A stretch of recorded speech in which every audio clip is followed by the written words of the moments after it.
when we have all this other stuff we want to share that we're so gung-ho about, that God's like, you don't need to even, that's not even an issue. Just share, hey, Christ crucified, Jesus died for us. Okay, so we are back. I'm Alena. I'm Orrin. All right, so we are talking about unsolicited advice. We're talking about it from a Christian's perspective because we are believers, we're Christians and believe in the Bible. Do you think we should be giving unsolicited advice, meaning advice that's not asked for, but hey, you need to hear this. Like, I got something for you. Like, let me come over here and step into my office. Let me tell you something. Let me holler at you for a second. Like, is that something we should be doing? If you're in a leadership position, as far as working and you're a supervisor, of course, that's your job. If you're a parent and you're talking to your child, yes, that's your duty as a parent, is to give unsolicited advice. You're supposed to, give it to them when they ask, but also make sure that they know when they are out of line, or when you want to make sure that they don't go down a road that you don't want them to go down. So in those instances, yes. When it comes to anyone else, definitely adults, then the answer is no. Not really. When it comes to things that are non-Christian to some extent, you just need to hold off. When it comes to Christian stuff, if you really care about the person and you're really trying to look out for their best interest, to come into it with love, the Bible does say you should reach out to someone who is in sin, and then, if they don't respond well to that, to bring in two people, or if they don't respond to that, bring it before the congregation, those type of deals. But even then, just to be really careful with how you go about it, and to make sure that love is at the forefront, pulling you towards wanting to even help the person. And it should always be done with prayer. But as far as unsolicited advice goes, and it's non-scriptural, non-biblical stuff, I would be very cautious about saying, yeah, go there. I guess my thoughts are evolving. I started from a place where I thought it was okay to tell people something that's going to help them. And maybe they don't know, and I should tell them because I'm helping. And, there is some level of dysfunction in that if it is, taken too far. And then quite frankly, as complicated, or as life kind of continued for me, you don't necessarily have time always to be kind of helping somebody else because you got your own stuff you're trying to figure it out. But I will say this, that I wish somebody told me some things. I wish somebody gave me unsolicited advice. And maybe I wouldn't have made certain choices or wrong turns. Like, if you have a cure to some sort of ailment that someone's going through, but you just keep it to yourself, I'm gonna just wait till they ask me. I'm not going to tell them. Is that right? Maybe I'm kind of comparing apples and oranges, but it's well, especially if you know it's going to help them. Do you just sit back and watch a train wreck? Do you know, oh, the train's coming and they're standing right there. They could hear it and they could see it. I'm not going to talk to them about it. It just seems like a little ostrich and burying your head in the sand kind of thing. And like the Andy Mineo song, that's not what friends do. That's not what friends do. They don't just ignore you and let you walk off the cliff or get hit by the train or or whatever. I don't know if you remember, but my mom, since she was a substance abuse counselor, in the late 90s, there was this saying, and it was probably even before that, but that friends don't let friends drive drunk. When they had those kind of ad campaigns about smoking and drinking and all that stuff. And the whole idea was that if you really care about somebody, you're not going to let them drive home drunk because, they're going to possibly hurt themselves or somebody else. So it's I feel that way with a lot of things. Unfortunately, our society does not feel that way. And they want you to to mind yours, and and to back off. I look at Jesus, and I guess I like looking at how he handled the woman at the well. He didn't come in guns blazing. He eventually gave her a little advice, to really get to the heart of the matter. So I think there's a way to give advice, even though it's unsolicited. I think relationship is huge. I think that, you don't just grab somebody off the street and tell them everything that's wrong with them, and you need to do this, you need to do that, and all that stuff. I think it needs to come from a place of love. And I think, what the Bible says about, be careful that you don't fall. You need to be on guard for yourself too. Just like Satan and the enemy, or just whatever's going on in someone else's life, same thing can happen to you. So don't get too caught up in somebody else and your house is on fire. You know what I mean? It definitely is a balance, but I guess I just have a problem with maybe saying no unsolicited advice at all. Well, none. technically, Jesus didn't give the lady at the well any advice. He just told her what she was doing. Well, what about the water? I can give you living water. He was saying, you don't have to, basically you don't have to live this way. You can live somewhere, you can live another way. Hey, this is better. And, follow me, kind of thing. So, but you're right. It wasn't direct advice. But yeah, I got you. I don't know. I don't agree. What I'm getting at more so is, I picture one of my men's groups that I was a part of. There's this man in the men's group who said that he and his brother are polar opposites. He always put away money and saved up for retirement, made sure that he had no debt or anything like that, no credit card, saved up for his kids to go to college. He put a lot of work into working and saving, doing all the right stuff. And his brother lived the opposite. His brother still had kids. His brother just worked, really small jobs, little 9-to-5s or whatever that are, just non-career based jobs and stuff. And the brother was always happy. The brother always spent all his money. He had credit cards, all this kind of stuff. Both of them are, in their late 60s. Both of them survived this long. Both of them have families. And, one spent his whole life, really focusing on saving for that happy time. And then one lived his life happy most of his life, just with the little that he had. He spent that 60 years, pretty much enjoying life. Now, someone would look at that man and be like, yo, you're messing up. In that instance, I'm like, yeah, they're not living it the way that I would want to live it, but am I at the place where I need to be telling them that what they're doing is wrong? Am I the one who's supposed to be doing that? Well, I think there's a difference in, giving advice, sharing your story or your experience or your knowledge versus saying, hey, this is wrong, being a judge. There's a difference between, being that kind of godly counsel versus, condemning judge. There's no way to really know what you don't know because you don't know. So somebody has to tell you. It's I just feel the ignorance, what about people who are completely ignorant on money, say money, or say parenting, or marriage, or dating, or what have you, or even faith, or God, though, the Bible does say that God is basically, I guess, put his handprint on everything to where everyone's without excuse.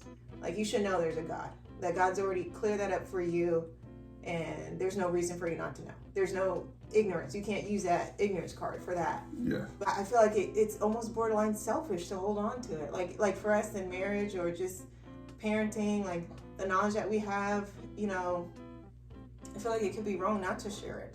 Now I'm not saying that has to be our life's work or, our just focus is to literally tell as many people as possible, but I think we should be open to it, especially if, kind of the reach out and touch, whoever's around our circle, maybe younger parents or younger couples, and if we see something hey, let me just tell you this, I just want to share this with you, because you can offer knowledge to someone and they're not ignorant anymore, but it's still up to them to use the knowledge, to apply the knowledge that's given. And you can't make them do that. I think that's where the codependency comes in, is where you're trying to make somebody apply the knowledge. But if you're just offering the knowledge and saying, hey, I'm just sharing this with you, then it's kind of like the blood's off your hands. Like I can kind of sleep better at night knowing that, hey, I provided them with this information. They're not ignorant, and whatever decision they make, that's their own detriment. They are responsible for that. But would you want to still be around that person afterwards?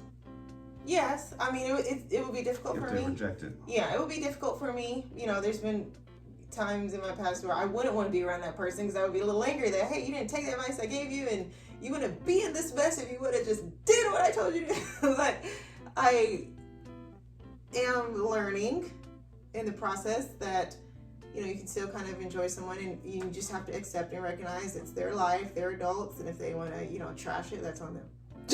But, I'm just kidding. People, including maybe even you, we have a lot of knowledge and a lot of wealth out there that we want to share, and there's a lot of books out there on how to do something, how to build this, or how to achieve that, right?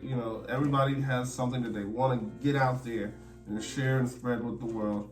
If only there was more Christian people who are Christian-minded out there willing to, not be afraid to share the gospel, and I'm talking to even myself, then we would be a lot further along Christian-wise, spiritual-wise. We have all this other stuff we want to share that we're so gung-ho about that God's like, you don't need to even, that's not even an issue. Just share, hey, Christ crucified, Jesus died for us. Even though he put his handprint there,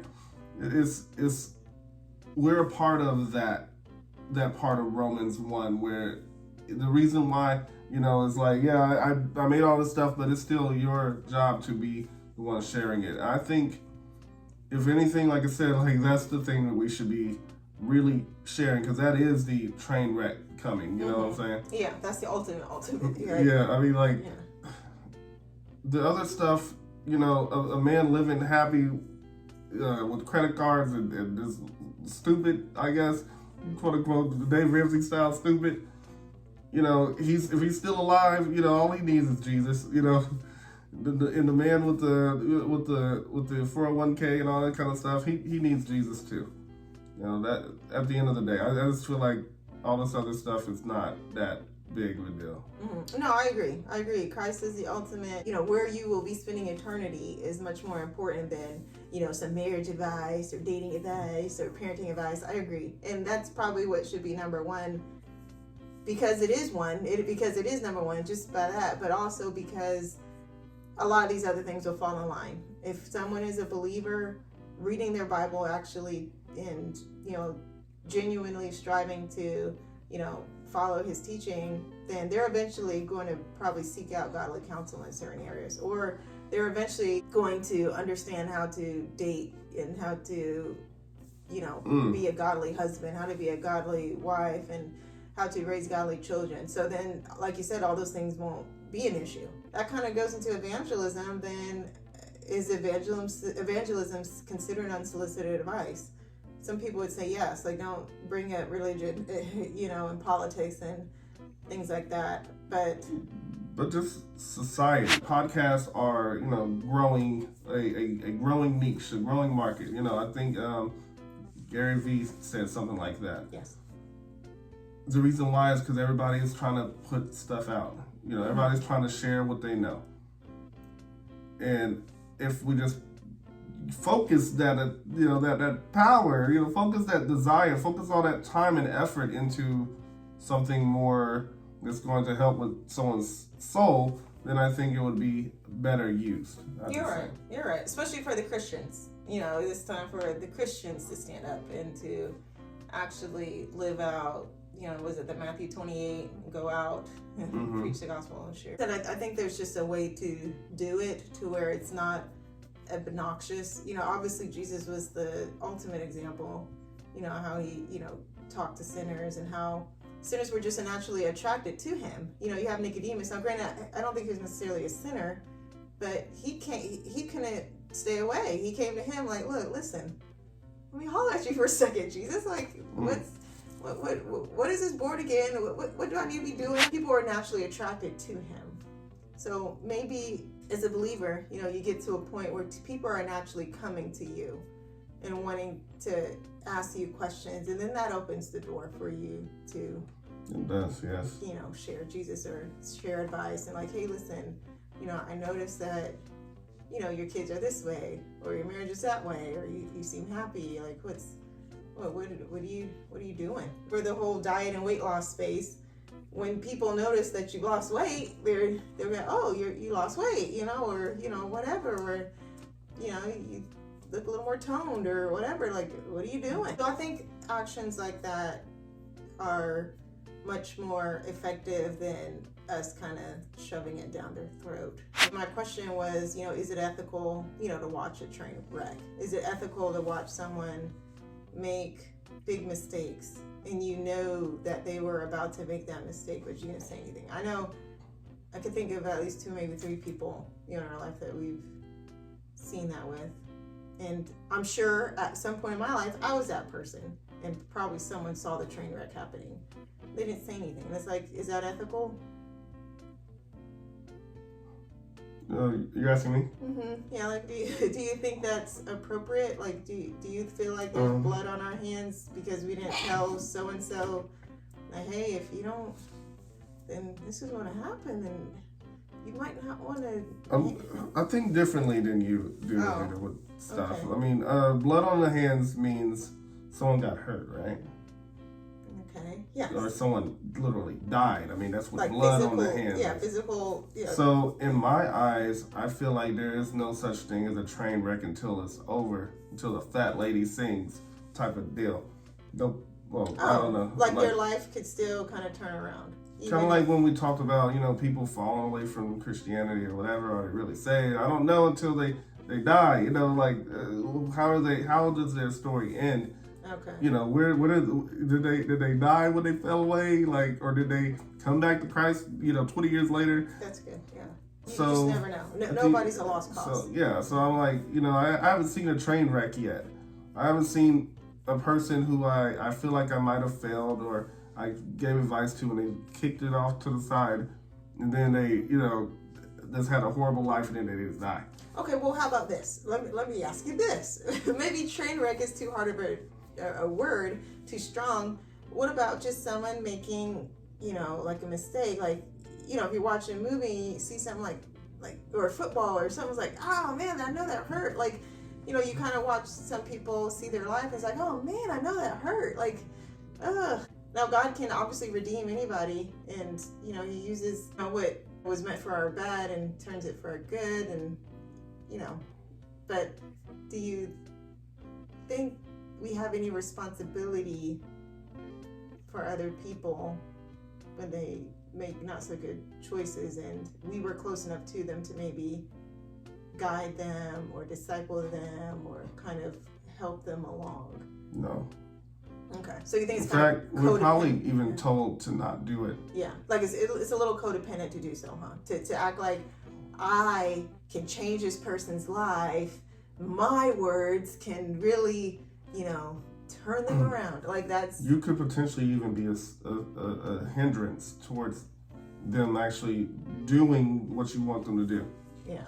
Okay. Like the Pharisees. The Pharisees were so hard on the law and the religion that they were kind of pushing people away. They kept the poor people poor, and they were, caught in sin. And even though the Pharisees were in sin, and they just were ignoring it. That's not how the gospel operates, is by trying to solicit your advice and push it on someone. The Bible says, brush your sandals off and keep it stepping. Let them do what they do. There's so many parables like, hey, you want to come to the party? Oh, no, I need to go, deal with my goats, or my donkeys. I need to trap the donkey, or I just got a wife. They didn't say, oh, well, come on, you're going to die. No, you just enjoy your donkeys and enjoy your wife, or enjoy your field you just bought. So we still have a responsibility to say something, just not press the point. Christianity-wise, yes. Everything else is not necessary. Okay. Because I guess a lot of things people already know. Like they probably already know, hey, I shouldn't do this. As you said, with your mom and stuff, like friends don't let friends drive drunk. We're 90s children. We were raised in the 90s. Yeah. Where the big push was, don't do drugs and stuff, and there's everything in our kid media back in the day is like, don't do drugs. So I feel like at least that it's been shared in media back in the day. I saw the little smoking ads that look so scary these days. Mm-hmm. They're like, don't smoke. Mm-hmm. There's a lot out there. Not saying that we should rely on the media to, put the message out there, but if they don't get it from you, they will get it from somewhere else. Is the idea. Well, what about the idea of ignorance that I brought up? Like us, we can just talk about ourselves, that's fine. Us being, I guess, ignorant about marriage. I know I was. I'm assuming you were in some areas ignorant about it too. It's like, man, I wish somebody told us. It took us 9 years to figure out some stuff. And it's like, a bunch of head bumping and just a bunch of tears and heartache and just, lots of stress and, pain. But somebody could have told us maybe ahead of time, like, hey, as a wife, you should be doing this. And don't try to step out of that because it's not going to work well. Like if somebody sat down and told me that, even just that very vague statement, like they could have gone into detail, but I possibly may not have listened. I may not have understood at the time. Or you may not have gotten married. Or that. You would just say, oh, well, then forget it. Exactly. If that's how it's going to be, y'all can have it. I mean, for people like you, maybe they would hold off on telling you because they thought you would just not get married instead. Yeah, and I feel like, that's the running joke between mothers telling their daughters about childbirth. Is that if women really knew what childbirth, really knew what it was, they won't have any children. Then we will cease to exist. But I still feel a little some type of way because I've had both experiences. I've had experiences where I've asked people direct questions about things and I didn't get a direct answer. I literally sought out people, godly counsel, older, more mature, believers, and they didn't give me direct answers. Now that could be for several reasons. Who knows? Soon after we got married, I wanted you to watch that Boy Meets World episode. I always bring that episode back up. You know what I'm talking about? No.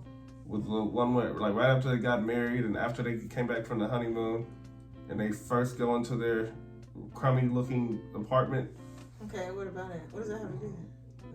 Oh, because they had, brown water coming out the faucets, and, the neighbors were loud, and random kids just walking in the hallway saying, I see dead people, and spiders, and giant cockroaches, and the man didn't have a real job thing or anything like that, and like his parents were living in their nice house and all that kind of stuff, and he was like, well, why aren't y'all helping me? Why aren't you helping us? Do you want us? My wife cries every night. Oh, yeah. And he's like, well, why can't you help me right now? I just need a little money, or I just need you to be a co-signer so we can get a better place. Oh, yeah, okay. I remember. Oh, yeah. And their answer was more or less, you gotta go through it. Yeah, you gotta go through it together. We're not gonna be around to help you with this because these are the most precious times in your life. But at the end of the day, like, the parents did not give unsolicited advice. That's all that. I mean, they didn't give solicited advice. Yeah, they denied, like these people in my life, they denied giving solicited advice when he directly asked. They just said no. So I feel like all the people that you asked either are fans of Boy Meets World or there's something to it that they remember was important back in the day. It kind of reminds me of my mother. Recently, my sisters shared with me something that my mother did with me. My mother crochets, and she learned how to crochet, which is not really knitting. It's only one needle, but it's sort of like knitting, basically, using yarn and a needle, if you're not familiar. But she learned how to crochet at the Boys and Girls Club, is what the story she tells me when she was young, like preteen or something like that. And she learned from a book there. and she figured out how to crochet there. So growing up, she would crochet things, or she would sew things, and children want to be like their mother. They admire what their mother's doing. So I asked her, "You'll teach me how to do that?" And she did not. She gave me a pamphlet, like a Xerox copy out of a book of how to crochet. And I was like, "Well, I don't get it. And can you teach me?" And she's like, "No, you can figure out and learn that way," which at the time I thought was mean and cruel, and didn't love me and all these things. But I did learn from there. It took a while. And apparently my sisters asked her the same thing, and they gave her a book. And so the lesson there, I think, is I'm not going to teach you, but I'm going to teach you to teach yourself. I'm going to give you something better than that. Versus giving a man a fish, or you can teach him how to fish. Like it's, you feed him for a day if you give him a fish, but if you teach him how, he has much more transferable skills there. Like it's much more valuable, and it helps that person more. I believe that the moral of the older advisors and ideas, to an extent, is that sometimes the train wreck is what causes someone to change more than someone's advice would. When it comes to someone who's living off of credit cards and all that kind of stuff, and they're living a happy life, and the debt is just piling up, and retirement is not there, and all that kind of stuff, that if they have a little train wreck moment, like a moment when something might snap, then they will get back, they'll get on the right track, or they will seek out the advice that they need to seek out. Yeah. All it takes is a scare. Right. For some people. But for some people, I wonder, because you kind of see some people who do make the same mistake over and over again, and sometimes I guess I do too. And the idea many people have is, well, if I figured it out and I came across this knowledge, then this person could come across it too. But we all come from different backgrounds, and it's like, well, do I have the same opportunities as, this can get into other things, but people of other demographics and other parts of the country? Let's say people who may grow up in, let's just say, the hood, or, they may not know about certain things because they don't see it, they don't hear about it. So how would they know better unless somebody tells them, right? I mean, some things we know because we have access to books, and we know that we can seek out books, but where do we get that? We got that just from our upbringing, and just, from other people, being around other people, having just the opportunity to be around people of various backgrounds. And it's like, oh, okay, so this is an option. Okay, well, I don't have to live off of credit cards. Okay. But some people who may live in the hood, they may think, well, if I'm out of money, I got to get a credit card, or I got to get a payday loan, or, or God forbid, I got to go rob a bank. Or just something, or I got to, push drugs. I live my life knowing what I know, and then someone just tells me one thing that kind of like blows my mind, and I can't believe it's true. So I tested it out, and it is true. I'm thinking about in college, I didn't have all of my classes that I needed to have at a passing grade, or what I thought was passing. I had a D in one of my classes, and one of the other students told me, hey, I can still use that even though it's, math or whatever, and it's towards my major. Even though it's just a D, I don't have to retake the class or anything like that. It can still count.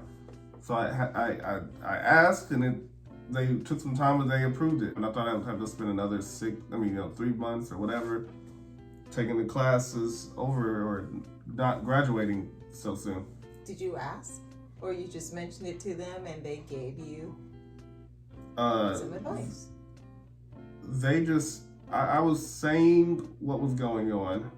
And okay. They said what they did. Yeah. So I guess you opened the door, or you kind of cracked it open a little. I've heard it described as kicking in the door like you're a policeman, versus, just kind of come in. Or as Jesus does, he stands at the door and knocks. And if somebody lets him in, then he'll come in. But he's not, kicking in the door. I guess it could be argued if he continues to knock. I'm sure that, some people think there's a time, I guess, maybe when Jesus stops knocking. I don't know what you think about that. But still, the point is that he's not going to just barge in. That's maybe the conclusion that can be made about unsolicited advice. Just not to barge in, establish a relationship with someone, do it in love, watch your own back, because, you're not perfect, and, you're not a judge.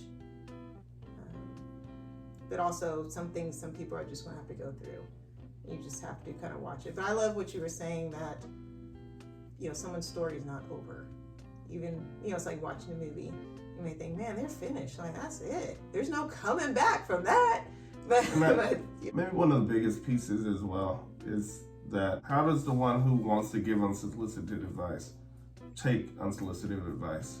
Mm-hmm. If you take it well, then by all means, go ahead and give it. But if you don't take unsolicited advice well yourself, then don't give it to someone else. What is the reason for not giving unsolicited advice? Like, why do people shy away from it? Like, why would you shy away? Like, what is it? Is it just because you want to preserve the friendship or the relationship? You don't want the person being upset with you? Because people don't take kindly to, criticism, I guess? Because that's what it is, I'm assuming. A lot of times it's just criticism. It could be that. I look at it as more so a moral thing. Like, why do you want to give unsolicited advice? Are you really caring that much about the person that you just don't want to see them fail? Are you, you just want to live your life vicariously through them?